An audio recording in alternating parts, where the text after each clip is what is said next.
ದೆಹಲಿಯಿಂದ ಹೊರಟಂತ rebel Yatnal team ಹೈದರಾಬಾದ್ಗೆ ತೆರಳಿದೆ. ಅದರಲ್ಲಿ ಒಂದಷ್ಟು ಮಂದಿ ಹೈದರಾಬಾದ್ಗೆ ಹೊರಟಿದ್ದಾರೆ. ಬೇರೆ ಬೇರೆ ಕಡೆ ಎಲ್ಲ ಸೆಗ್ರಿಗೇಟ್ ಆದ್ರು. ಹೈದರಾಬಾದ್ಗೆ ಯತ್ನಾಳ್ ಮತ್ತು ಸಿದ್ದೇಶ್ವರ್. ಬೆಂಗಳೂರಿಗೆ ಆಗಮಿಸ್ತಿರುವಂತಹ ರಮೇಶ್ ಜಾರಕಿಹೊಳಿ ಮಹಾಕುಂಭ ಮೇಳಕ್ಕೆ ಹೋದ್ರು. ಕುಮಾರ್ ಬಂಗಾರಪ್ಪ ಡೆಲ್ಲಿಗೆ ಹೋದ್ಮೇಲೆ ಎಲ್ಲ ಬೇರೆ ಬೇರೆ ಫ್ಲೈಟ್ ಹತ್ತಿದ್ರು. ಮಹಾಕುಂಭ ಮೇಳಕ್ಕೆ ಕುಮಾರ್ ಬಂಗಾರಪ್ಪ ಹೋದ್ರೆ ಬೆಂಗಳೂರಿಗೆ ರಮೇಶ್ ಜಾರಕಿಹೊಳಿ ಬಂದ್ರು.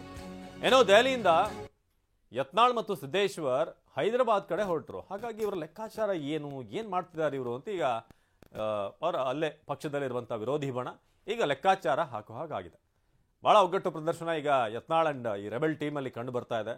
ರಮೇಶ್ ಜಾರಕಿಹೊಳಿ ನಿಮ್ಗೆಲ್ಲ ನೆನಪಿರೋ ಹಾಗೆ ಕಳೆದ ಒಂದು ಸರ್ಕಾರ ಏನಿತ್ತು, ಮೈತ್ರಿ ಸರ್ಕಾರ, ಅದು ಬಿದ್ದು ನಂತರ ಬಿಜೆಪಿ ಅಧಿಕಾರಕ್ಕೆ ಬರಬೇಕಾದ್ರೆ ಬಹಳ ದೊಡ್ಡ ಪಾತ್ರವನ್ನು ವಹಿಸಿದಂಥವ್ರು ಇದೇ ರಮೇಶ್ ಜಾರಕಿಹೊಳಿ.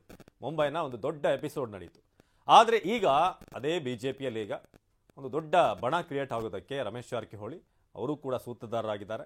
ಒಂದೇ ಇರುವಂತಹ ಅಜೆಂಡಾ ಮೇನ್ ಆಗಿ ರಾಜ್ಯಾಧ್ಯಕ್ಷರಾಗಿ ಯಡಿಯೂರಪ್ಪ ಅವರ ಪುತ್ರ ವಿಜೇಂದ್ರ ಮುಂದುವರಿಬಾರದು ಅನ್ನೋದು ಅವರ ಮೇಜರ್ ಬೇಡಿಕೆ. ಈ ಕಾರಣಕ್ಕೆ ಯಾಕೆ ಏನು ಅನ್ನೋದ್ರ ಬಗ್ಗೆ ಕೂಡ ಈಗ ಹೋಗಿ ವರಿಷ್ಠರಿಗೆ ಒಂದಷ್ಟು ಎಕ್ಸ್ಪ್ಲೇನ್ ಮಾಡಿದ್ದಾರೆ. ಆದರೆ ಅಲ್ಲಿಂದ ಹೊರಡಬೇಕಾದ್ರೆ ರಮೇಶ್ ಜಾರಕಿಹೊಳಿ ಬೆಂಗಳೂರಿನತ್ತ ಸಾಗಿದ್ರೆ ಯತ್ನಾಳ್ ಮತ್ತು ಸಿದ್ದೇಶ್ವರ್ ಹೈದರಾಬಾದ್ಗೆ ಹೋದರು. ಇನ್ನು ಕುಮಾರ್ ಬಂಗಾರಪ್ಪ ಮಹಾಕುಂಭಮೇಳಕ್ಕೆ ಹೋಗಿದ್ದಾರೆ. ಹಾಗಾಗಿ ಬಿಜೆಪಿಯ ಈ ನಾಯಕರು, ರೆಬೆಲ್ ನಾಯಕರು ಈಗ ಬೇರೆ ಬೇರೆ ಕಡೆ ಈಗ ಬೇರೆ ಬೇರೆ ದಿಕ್ಕಿನತ್ತ ಈಗ ಪ್ರಯಾಣ ಬೆಳೆಸಿರೋದು.